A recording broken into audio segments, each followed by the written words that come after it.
चौगले. या उमेद अभियानामध्ये आम्ही कालपासून इथे भर पावसात सगळ्या महिला उपस्थित आहोत, पण आमच्या भागातील कुठल्याही आमदारांनी किंवा नेत्यांनी आमचा संपर्क साधलेला नाहीये.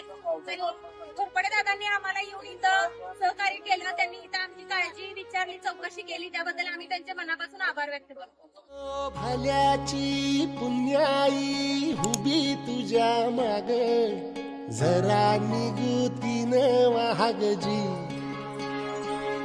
अरे धरून इमान लागून ये डाग, दिल्या सबूत